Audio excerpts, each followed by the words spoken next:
Last class में हम लोग कहाँ तक कंप्लीट कर चुके थे? हम लोग कंप्लीट कर चुके थे अपने आर्टिकल 13 तक, ठीक है। अब हम लोग क्या करेंगे, आर्टिकल 14। देखो स्टार्ट बहुत ज्यादा क्वेश्चंस इस आर्टिकल से आते हैं because it is little bit important, ठीक है। तो क्या है, अनुच्छेद 14, ठीक है। अब देखो अनुच्छेद 14 से लेके अनुच्छेद 18 तक, यानी कि आर्टिकल 14 से लेके आर्टिकल 18 तक हम लोग समता का अधिकार या राइट टू इक्वलिटी देखते हैं। समता का अधिकार या right to equality, right to right to equality क्यों इम्पोर्टेंट है? बिकॉज इसमें हम लोग बहुत सारे जो आपके रिजर्वेशन, ये वाला और 15 आर्टिकल, ये दोनों आर्टिकल में हम लोग बहुत सारे ऐसे देखेंगे कि रिजर्वेशन प्रॉब्लम्स देखेंगे, डिफरेंट टाइप्स ऑफ, जो क्रीमी लेयर सुना होगा आपने ओबीसी में, नॉन क्रीमी लेयर सुना होगा, ये सारी चीजों का कैसे हमारे, ये कहाँ से लिया गया है, हम लोग ये सारी चीजें डिस्कस करेंगे इस 14 से लेके 18, ठीक है। तो लेट्स स्टार्ट। अब देखो, ये आर्टिकल 14 ये कह रहा है कि जो राज्य है, राज्य यानी कि हमारा जो स्टेट, हम लोग उसको क्या लिए हैं, अब तो ओवरऑल करके देख रहे हैं, तो इसका मतलब वो भारत है। तो भारत के राज्य क्षेत्र में किसी भी व्यक्ति को, ठीक है, विधि के समक्ष समता, यानी कि जो आपके लॉज हैं उसके समक्ष जो समता या विधियों के समान संरक्षण से वंचित नहीं रहा जाए। एक तो दो चीजें मैंने यहाँ पर बोली, क्या बोली? मैंने आपको अब बोला कि विधि के समक्ष समता, और दूसरा क्या बोला? विधियों का समान संरक्षण, विधियों का समान संरक्षण,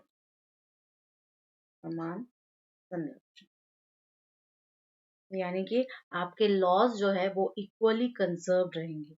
लॉज आर इक्वली कंजर्व, ठीक है। और ये वाला क्या है, विधि के समक्ष समता, यानी कि जो विधि के, आप लॉज के प्रति आपकी जो है वो इक्वलिटी रहे। क्लियर है? तो ये दोनों चीजों के आधार पर कोई भी राज्य आपका डिस्क्रिमिनेशन या किसी भी व्यक्ति को इन दोनों चीजों से वंचित नहीं कर सकता। राज्य किसी भी व्यक्ति या पर्सन को वंचित नहीं कर सकता, यानी कि you can't make them apart from, वंचित वंचित नहीं कर सकता, can't make them apart from this. Clear है? तो ये आपका क्या है, ये आपका आर्टिकल 14, ये पार्ट पूरा क्या है, ये आपका आर्टिकल 14। डोंट वरी, अभी से इतना समझो, हम लोग बाद में इस पे डिस्कस करेंगे, ठीक है। अब नेक्स्ट पॉइंट क्या है कि इसका मतलब क्या है कि विधि के समक्ष समता, इसका मतलब ये है कि सभी एक समान है, किसी भी व्यक्ति को कोई भी स्पेसिफिक अधिकार या स्पेसिफिक राइट नहीं दिया जाएगा, ठीक है। कोई भी लॉ हुआ, कोई भी ऑर्डर हुआ, ठीक है, ये समक्ष सभी जो व्यक्ति हैं, प्रत्येक पर्सन जो हैं, के साथ समान व्यवहार किया जाएगा, समान बिहेवियर दिखाया जाएगा। ये सारी चीजें क्या है, विधि के समक्ष समता है, ठीक है। विधि के समक्ष समता है। अब कोई भी व्यक्ति, चाहे वो कैसा भी उसका कैपिटलाइजेशन हो, चाहे वो अमीर हो, चाहे वो गरीब हो, या कुछ भी हो, उसके सभी लोगों के प्रति जो आपके लॉज है, जो आपके कानून है, वो आपके क्या है, समान है, इक्वल है, ठीक है। तो ये चीजें क्या है, ये सारे जो है मतलब उसको फॉलो, ये इन आधारों पर कोई भी राज्य दूर नहीं रह सकता किसी भी व्यक्ति। तो हम लोग, हमने पहले ही बोला था, जो फंडामेंटल राइट्स है वो नेगेटिव है, नकारात्मक है किसी भी राज्य के लिए। अब अगर मैं बात करूं आपके विधियों के समान संरक्षण, तो इसमें क्या होगा कि विधि से जो आपके लॉज के द्वारा जो दिए गए अधिकार है, जो आपके राइट्स हैं, वो हर परिस्थिति में, हर सिचुएशन में समान ही रहेंगे। विधियों का समान संरक्षण। नेक्स्ट, अगर मैं ये कहूँ कि कोई भी व्यक्ति है, और कोई भी व्यक्ति के तहत अगर हम कोई भी व्यक्ति को ये बोले कि आपका जो लॉज है, ठीक है। अब लॉज का जो बिहेवियर, उन लॉज का जो दूसरे व्यक्ति, सभी इक्वल व्यक्ति के प्रति समान बिहेवियर का और समान सर्कमस्टेंसेस को सस्टेन करने के लिए कहता है। ठीक है। फिर समान के साथ समान व्यवहार होगा, इक्वल पीपल्स के साथ इक्वल बिहेवियर होगा। ऑल थ्रो रिजर्वेशन यहाँ पर एक मैन फैक्टर है, रिजर्वेशन। तो रिजर्वेशन जितने भी टोटल मिला के वो 50% होता है। इसके बारे में हम लोग डिटेल स्टडी करेंगे, इवन मेरा कुछ वीडियोस है, आप लोग देख सकते हो रिजर्वेशन के ऊपर पूरा। तो हम लोग तो हम लोग उसमें देखते हैं, बट ये इसमें एक एक्सेप्शन भी है, एक्सेप्शन भी है। एक्सेप्शन आपका साउथ में तमिलनाडु पर है, वहां पर एमबीसी एक और बताया जाता है। ठीक है, मोस्ट बैकवर्ड क्लास। तो ये सारी चीजें जो, अगर कोई बोले कि ये फैक्टर जो है ये नेगेटिविटी, नेगेटिव काइंड का है, नेचर का है, जबकि ये वाला जो पार्ट है विधियों के समान संरक्षण में, लॉज को इक्वली कंजर्व किया जाएगा हर एक समान परिस्थितियों में, तो ये क्या है, ये पॉजिटिव नेचर का है। तो ऑल दीज थिंग्स, ये दोनों चीजें किसमें बोली गई हैं, ये दोनों चीजें किसमें बोली गई हैं, ये दोनों चीजें आर्टिकल 14 में। नाउ सी, इसमें हम ये कहेंगे कंजर्व रहेगा, इक्वल परिस्थितियों में रहेगा, इक्वली डिस्ट्रीब्यूट होगा, everything we are saying equally, कोई भी स्पेसिफिक इंसान नहीं देखा जाए। बट सी, इसमें थोड़े से एक्सेप्शंस हैं। ओके, कुछ अपवाद है। क्या? कि एक्सेप्शंस आपके, एक्सेप्शंस इन आर्टिकल 14, आर्टिकल 14 यानी कि आपके अनुच्छेद में जो आपके विधि के समक्ष समता के में अपवाद है। एक्चुअली हम लोग कौन से में देख रहे हैं, अनुच्छेद आपका जो 14 है उसमें आपके विधि के समक्ष समता के अपवाद,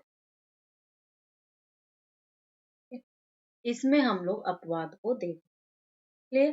अब इसमें क्या अपवाद को देख रहे हैं, एक्चुअल में देखो, एक्चुअल में क्या होता है कि कुछ कुछ नियम है, जैसे कि राष्ट्रपति या राज्यपाल के खिलाफ हम कोई भी परमादेश नहीं जारी कर सकते। ठीक है, इन दोनों के खिलाफ हम लोग कोई भी परमादेश जारी नहीं कर सकते हैं।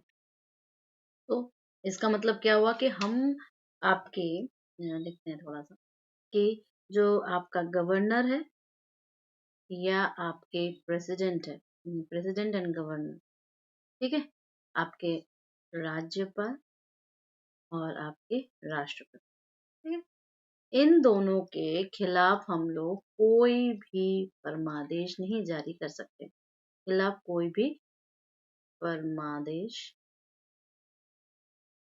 जारी नहीं कर सकते, जारी नहीं कर सकते,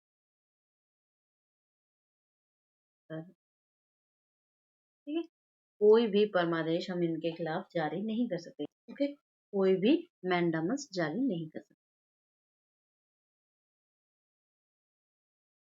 क्लियर है, ये पहला वाला है। अब दूसरा एक्सेप्शन क्या है कि जो राष्ट्रपति होते हैं या आपके राज्यपाल होते हैं, उनके दायित्व के खिलाफ उनके संबंध में भी न्यायालय में कोई कार्रवाई नहीं की जा सकती है। ठीक है, और ये कौन सा आर्टिकल में है, ये आर्टिकल 361 है। यानी कि आप कह सकते हो कि आर्टिकल 361 जो है इसका अपवाद है, आर्टिकल 361 इसका अपवाद है। आर्टिकल 361 में क्या बोलते हैं, इन दोनों के प्रति जो इनके दायित्व है कि उनके खिलाफ उनके संबंध में कोई भी हम न्यायालय में चैलेंज या कार्रवाई नहीं कर सकते। तीसरा, ये विदेशी राजनयिकों हुए, जो शासक हुए, संयुक्त राष्ट्र संघ व उसकी एजेंसियां हैं, वो भारतीय न्यायालयों की जो सिविल और आपके आपराधिक अधिकता से मुक्ति प्रदान करता है। ठीक है, यानी कि हमारे जो यहाँ पे जितने भी दो तरीके के केसेस होते हैं, दो तरह के होते हैं, एक क्रिमिनल केसेस और एक आपके ये जो दीवानी और फौजदारी, दो तरह के केसेस होते हैं। तो ये यही कहा गया है कि न्यायालयों से भी इनको क्या मिली, यानी कि कौन कौन से, विदेशी राजनयिक हो गए, आपके विदेश शासक हो गए हैं, या आपके संयुक्त राष्ट्र संघ हो गया, माने कि आपके यूनाइटेड नेशंस हो गए, ठीक है, यूनाइटेड नेशंस या यूनाइटेड नेशंस की कितनी भी एजेंसियां हैं। तो आपके दंड मुक्त न्यायालय से, तीसरे नंबर पर हम लिखेंगे ये दंड मुक्त हो गए, दंड मुक्त हो गए। ठीक है, फिर आपके जो भारत में जो संसदों में, जैसे कि आर्टिकल आपका 105, सांसद हो गए एक, और आपके विधायक हो गए, एमएलएज और MPs, members of parliament and members of legislative assembly. ठीक है, एमपीज और एमएलए, ठीक है,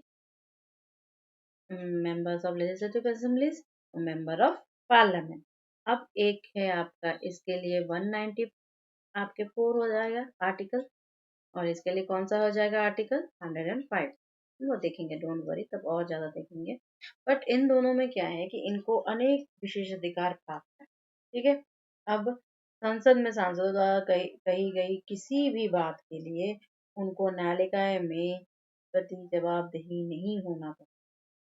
ये थोड़ा सा आपको देखना पड़ता। क्लियर है? ओके।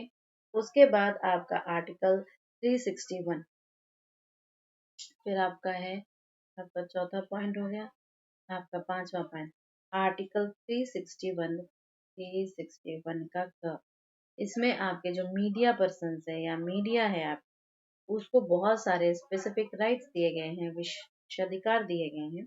तो वो भी इसका क्या है, अपवाद है, वो भी इसका क्या है, एक एक्सेप्शन केस। ठीक है, अब आ जाओ आर्टिकल 15 पर।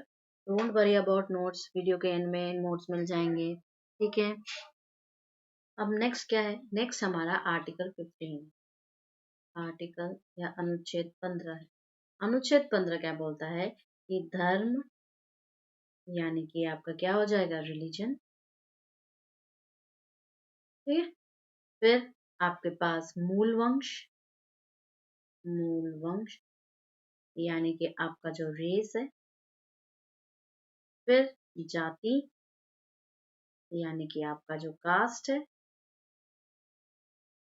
फिर लिंग यानी कि आपका जो जेंडर है। ठीक है, फिर आपका जन्म स्थान, आपका जन्म स्थान यानी कि आपका जो बर्थ प्लेस है, बर्थ प्लेस। ठीक है, इन सभी के आधार पर किसी भी व्यक्ति के साथ कोई भी भेदभाव नहीं कर सकते, यानी कि इनके आधार पर विभेद विभेद का प्रतिषेध, यानी कि नो डिस्क्रिमिनेशन, नो डिस्क्रिमिनेशन। ठीक है, इनके आधार पर कोई भी डिस्क्रिमिनेशन, इनके ग्राउंड्स पर कोई डिस्क्रिमिनेशन नहीं होगा। तो दिस इज योर आर्टिकल 15। अब आर्टिकल 15 में बहुत सारे आपको इसके सब नाउ सी, अगर हम इसी का आर्टिकल आपका अनुच्छेद, अगर हम 15(1) को डिस्कस करें, अनुच्छेद 15 का 1, ठीक है, तो इसमें क्या कहा जा रहा है, इसमें बोल रहा है कि कोई भी राज्य यानी कि पूरा का पूरा जो इंडिया है, बार बार मैं बोल रही हूँ, इसमें धर्म, जाति, मूल वंश, लिंग, जन्म स्थान, इन सब चीजों के आधार पर कोई भी विभेद नहीं किया जाएगा। ये सारी चीजें प्राइवेट कंपनीज पर, निजी कंपनियों पर लागू नहीं होता है।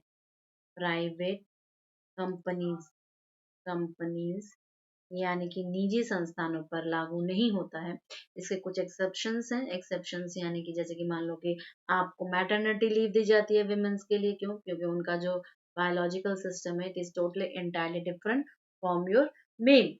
ठीक है, तो फीमेल्स को क्या दिया जाता है, अब मातृत्व अवकाश दिया जाता है। एक्सेप्शन केस है ये, एक्सेप्शन केस क्या है, अपवाद क्या है, कि मातृत्व अवकाश, मातृत्व अवकाश। ठीक है, यानी कि maternity live, maternity live. Clear है? अब देखो कुछ, परंतु जो आपके इसी का जब 15(2) आया ना, इसी का जब आपका आर्टिकल आर्टिकल 15(2) आया, तो उसमें क्या बोला गया, उसमें बोला गया कि प्राइवेट कंपनीज को कुछ आदेश दिए गए हैं। प्राइवेट कंपनीज, ठीक है, प्राइवेट कंपनीज को कुछ ऑर्डर्स दिए गए हैं या आदेश दिए गए हैं, आदेश दिए गए हैं, आदेश दिए गए हैं, ठीक है। क्या आदेश दिए गए हैं कि जो ऐसे दुकानों हो गया, सार्वजनिक संस्थानों हो गया, होटल हो गया, मनोरंजन स्थल हो गए, इन पर, या जो कि पूर्णतः या पार्शियली राज्य निधि से पोषित होता है, या जनता के लिए कुएं, तालाब, सार्वजनिक समागम आदि जो स्थान होते हैं, उन पे विभेद नहीं किया जाएगा, ठीक है। जो प्राइवेट कंपनीज हैं उनको ये बोला गया कि जैसे दुकानें हो गए, शॉप्स हो गए, ठीक है, या कोई भी पब्लिक प्लेस हो गया, पब्लिक प्लेस हो गया, ठीक है, या कोई भी होटल हो गए, होटल हो गए, या कोई भी आप बोलो कि मनोरंजन के स्थल यानी कि आपके एंटरटेनमेंट प्लेस हो गए, एंटरटेनमेंट एंटरटेनमेंट प्लेसेस हो गए वहां पर, ठीक है, ऐसे जगह पर, या कोई भी ऐसे जगह पर जहां पर आपके जो या तो वो कंप्लीटली राज्य के द्वारा जो फंड्स दिए जा रहे हैं, मतलब उसके द्वारा पोषित हो, या जो पार्शियली फंड्स दिए जा रहे हैं उसके द्वारा पोषित हो, ऐसे जो प्लेसेस हैं वहां पर क्या होगा, उनके साथ कोई भी किसी भी प्रकार का भी भेदभाव या भेदभाव नहीं किया जाएगा, या डिस्क्रिमिनेशन। तो इन सब चीजों का मेन मोटो क्या है, इन सब चीजों का मेन मोटो होता है कि अनटचेबिलिटी को एकदम फिनिश कर दिया जाए, यानी कि अस्पृश्यता को मेनली फिनिश करना। तो इसका उद्देश्य बोलो, इन सभी जो आर्टिकल्स है इसका उद्देश्य बोलो या ऑब्जेक्टिव बोलो। ऑब्जेक्टिव क्या है? ऑब्जेक्टिव ये है कि अस्पृश्यता, अस्पृश्य अस्पृश्यता को एकदम खत्म करना, ठीक है, आपको समाप्त करना, okay. This is called what? Untouchability. You have to finish untouchability, clear. अब आ जाता है आर्टिकल 15(3), आर्टिकल 15(3 यानी कि अनुच्छेद 15(3). अब इसमें क्या बोला गया कि राज्य को किसी भी बात पर महिलाएं या बच्चों के हेतु विशेष प्रावधान करने से नहीं रोके। दिस इज स्पेसिफिक, यानी कि इसमें जो फीमेल कैंडिडेट्स हैं, फीमेल्स एंड चिल्ड्रन, फीमेल्स और चिल्ड्रंस के वेलफेयर के लिए, उनके आपके अच्छे भविष्य के लिए बोल दो, तो कोई भी अगर प्रावधान करती है, कोई भी स्कीम्स निकालती है, कोई भी योजना करती है, कोई भी नियम बनाती है, तो ये वाला जो आर्टिकल टोटल 15 है वो इसको करने में नहीं रोकेगा, ठीक है। तो अब सुप्रीम कोर्ट से भी तो कुछ नियम आने चाहिए, तो ये तो बोलेगा कि राज्य नहीं रोक सकते, राज्य या स्टेट, स्टेट नहीं रोकेगा, नहीं रोकेगा कोई भी प्रावधान बनाने के लिए, कोई भी प्रावधान बनाने के लिए। नाउ सी इसमें क्या होगा। अब आपका जो ये वाला आर्टिकल है इसमें सुप्रीम कोर्ट ने कहा है, आपके सर्वोच्च न्यायालय, सुप्रीम कोर्ट, ठीक है, सुप्रीम कोर्ट के जो डिसीजन है, निर्णय अनुसार डिसीजन, ठीक है, इसमें उसने ये भी बोला है कि जो महिलाओं को, जो फीमेल्स है, वुमेन्स को जो आपके मातृत्व अवकाश दिया जाता है, जो मैटरनिटी लीव दिया जाता है, वो क्या है, वो जेंडर को मतलब प्रायोरिटी ना देकर, ये ना बोला जाए कि on the basis of gender, on the basis of gender, basis of gender, यानी कि उनके लिंग के आधार पर ना, बल्कि शारीरिक स्थिति के आधार पर, यानी कि विशिष्ट, विशिष्ट शारीरिक स्थिति, शारीरिक स्थिति, यानी कि स्पेशल आपके physical condition, special physical condition, condition के बेसिस, के बेसिस, ठीक है, स्पेसिफिक फिजिकल कंडीशन के बेसिस पर उनको क्या दिया जाएगा, ये छुट्टी दी जाएगी, ठीक है। अब ये जो चीज है, ये आर्टिकल 15(3), क्या आपको नहीं लग रहा है कि ये आर्टिकल 15(3) आर्टिकल 15(1) और 15(2) का अपवाद है? बिल्कुल अपवाद है, ठीक है, क्योंकि इसमें प्रायोरिटी किसको दी गई है, फीमेल्स को। एक और चीज बोलेंगे इसमें, आपके जो सुप्रीम कोर्ट है, उसने ये भी बोला है कि अगर कोई राज्य कोई शिक्षण संस्था का आपका एक एस्टेब्लिशमेंट करना चाहता है या स्थापना करना चाहता है जिसमें सिर्फ और सिर्फ महिलाएं ही उसको संचालित करे, महिलाएं उसको केयर टेकर करे, ठीक है, operated by womens only, then also they can do, then also they can do. ठीक है, ये क्लियर हो गया। अब आगे बढ़, चलो। सो अब नाउ, अब आर्टिकल 15 को, आर्टिकल 15, अब इस आर्टिकल से एक आपका जो अनुच्छेद है 15(4), ये आपका थोड़ा सा एक जीके फैक्ट टाइप का क्वेश्चन है कि इसमें आपका पहला संविधान संशोधन हुआ था जो कि 1951, ये ऐड हुआ है आपके, कब ऐड हुआ है, फर्स्ट कॉन्स्टिट्यूशनल अमेंडमेंट से, यानी कि प्रथम संविधान संशोधन से, संविधान संशोधन से जोड़ा गया।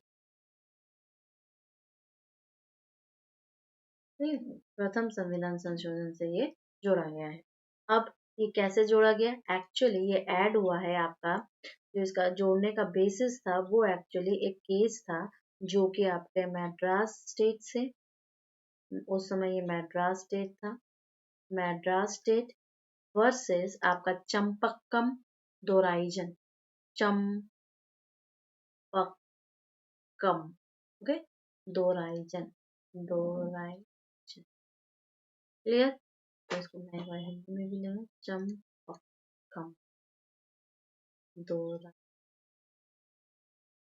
ठीक है, चंपक्कम दोराइजन, इस केस के द्वारा ही इसको क्या किया गया है, इसको ऐड किया गया, क्लियर। इसका जो डिसीजन एक्चुअली में आया था उस डिसीजन के आधार पर ही इसको ऐड किया गया। एक्चुअली में केस क्या था कि जो मेडिकल से हो गए या जो इंजीनियरिंग कॉलेजेस हो गए उसमें जो विभिन्न जातियों और समुदाय हेतु कुछ निश्चित अनुपात में स्थानों को निर्धारित करना था, ठीक है। इसका जो डिसीजन था वो ये था। फिर सामाजिक और शैक्षणिक दृष्टि से जो पिछड़े वर्ग हैं, जो बैकवर्ड क्लासेस है, जो शेड्यूल कास्ट है, जो शेड्यूल ट्राइब्स हैं, उनके लिए विशेष प्रावधान देने थे, उनके लिए विशेष आपको राइट्स देने थे, ठीक है। तो ये क्या था, ये भी एक जो आर्टिकल 15(4) है वो आपका आर्टिकल 15(2) और आर्टिकल 15(1) का भी एक एक्सेप्शन है, एक अपवाद है। तो इस आर्टिकल को भी, आर्टिकल 3 को तो बोला ही था हम लोग, आर्टिकल 15(4) को भी हमने क्या बोला था, एक एक्सेप्शन है, एक्सेप्शन है। इसका एक्सेप्शन है आर्टिकल 15(1) एंड आर्टिकल 15(2), ठीक है, ये एक्सेप्शन है। इसमें क्या बोला गया कि medical colleges, medical and engineering colleges,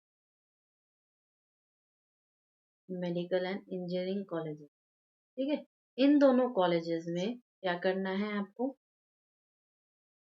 इन दोनों कॉलेजेस में आपको सीट रिजर्व करनी है, ठीक है। कुछ विभिन्न विभिन्न जातियों बोल दो, समुदाय बोल दो, ठीक है, इनके लिए fix proportion, fix proportion, fixed अनुपात में आपको क्या करना है, फिक्स अनुपात में आपको, फिक्स रेशियो में, रेशियो भी बोल सकते हैं, रेशियो में आपको क्या करना है, सीटें रिजर्व करनी है।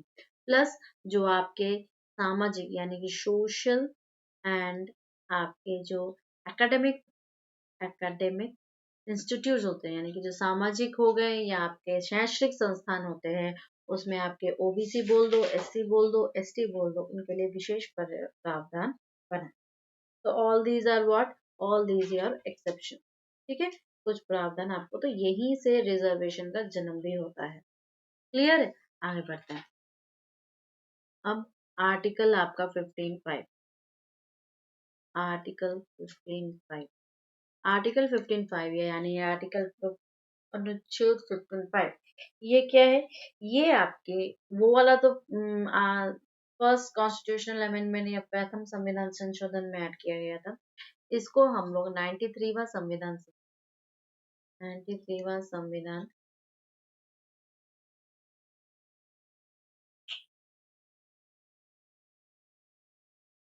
संशोधन, ठीक है, ने ऐड किया। अब ये कब हुआ था? 2005 में हुआ था, ठीक है, ठीक है। तो 15 पीरियड को कब ऐड किया गया है? 1993 कॉन्स्टिट्यूशनल अमेंडमेंट में 2005। अब इसमें क्या किया है, जो आपके कोई भी एकेडमिक इंस्टीट्यूट हो, कोई भी शिक्षण संस्थान हो, ठीक है, चाहे वो सरकारी हो चाहे वो गैर सरकारी हो, उसमें जो आपका एडमिशन लेने के लिए या नामांकन के लिए जो पिछड़े वर्गों के लिए जो विशेष प्रावधान है वो लागू, ठीक है।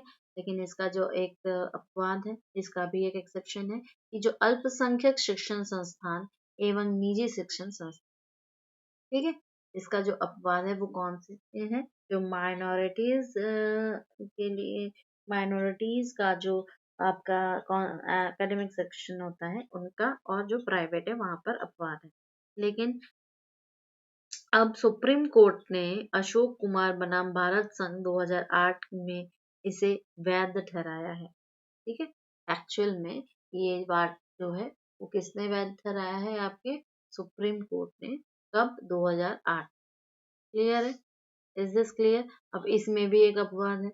इसमें अपवाद क्या है कि जो महिलाएं होती हैं, जो बच्चे होते हैं, जो अनुसूचित जाति होती है, जनजाति होती है, ओबीसी वर्ग है, उनके उत्थान हेतु किए गए विशेष प्रावधान है। ये क्या है? ये उनके उत्थान हेतु किए गए विशेष प्रावधान। Because the situations are very damaged during that years। अभी के ईयर से इसे कंपेयर मत करो। कैसे कंपेयर कर सकते हो बेटा? ये बने ही थे तब, ठीक है।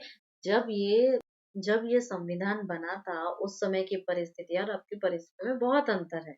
So the thoughts, the recommendations, the amendments are everything done according to that circumstance। But ये बात क्या है कि पहले जो जितने भी रिजर्वेशंस आते हैं वो 10 ईयर्स के लिए बढ़ाए जाते हैं। हम लोग आप बाद में आप डिस्कस भी करोगे, ठीक है।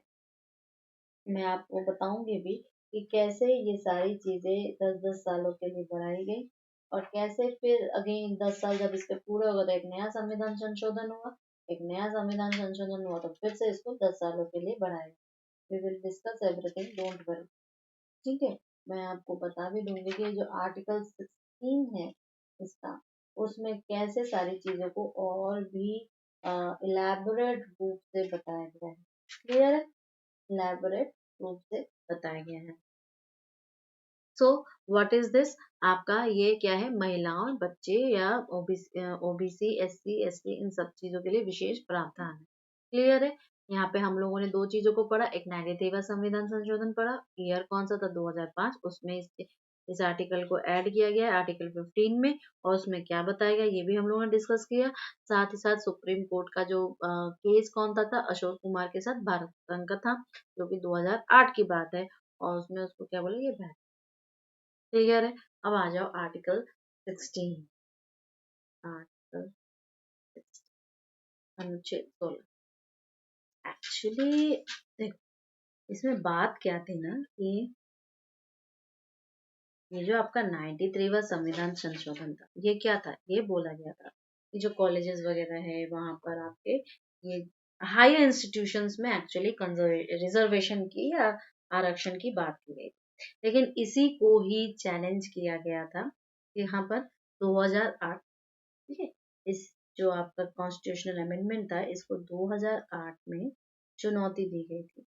चुनौती या चैलेंज किया गया था कहाँ पर? सुप्रीम कोर्ट में, जो कि 2008 में बात की थी। उसमें यही वाला जो केस आपका है ना, अशोक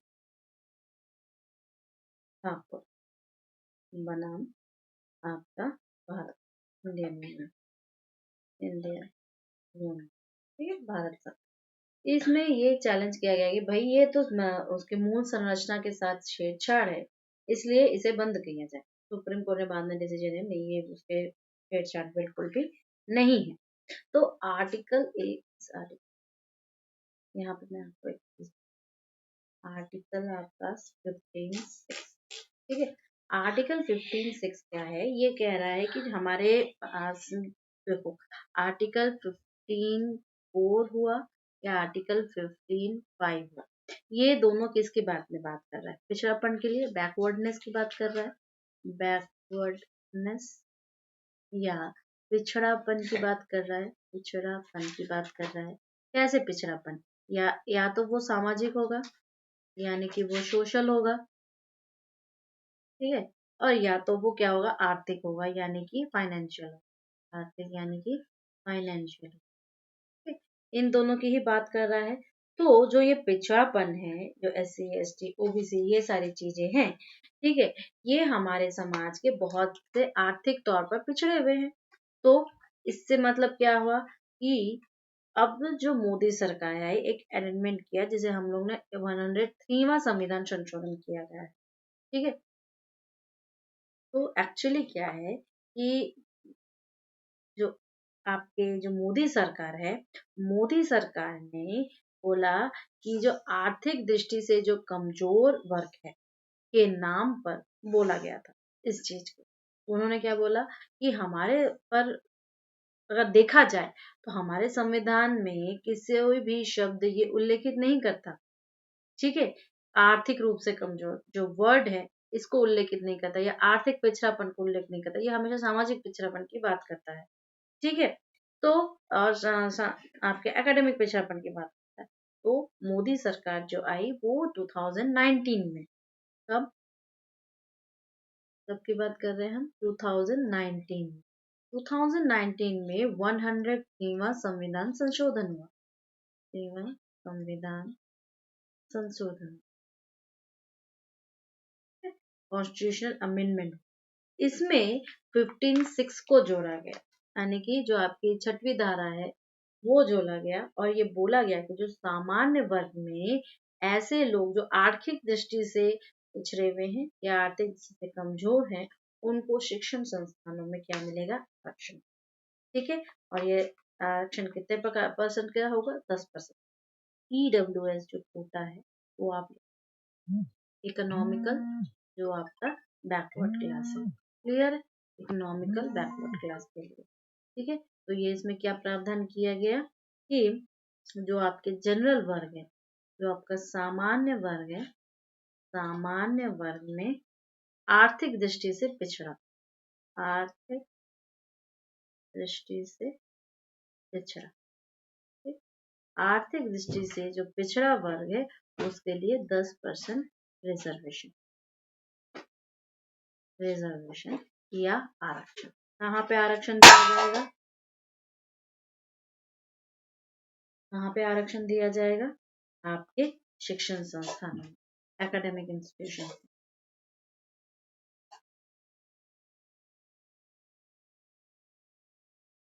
क्लियर है, इज दिस क्लियर? तो ये कब हुआ था, ये आपका 103 संविधान संशोधन, और पहली बार आर्थिक जैसे वर्ड का पिछड़ापन की बात। क्लियर है, आगे बढ़ते हैं।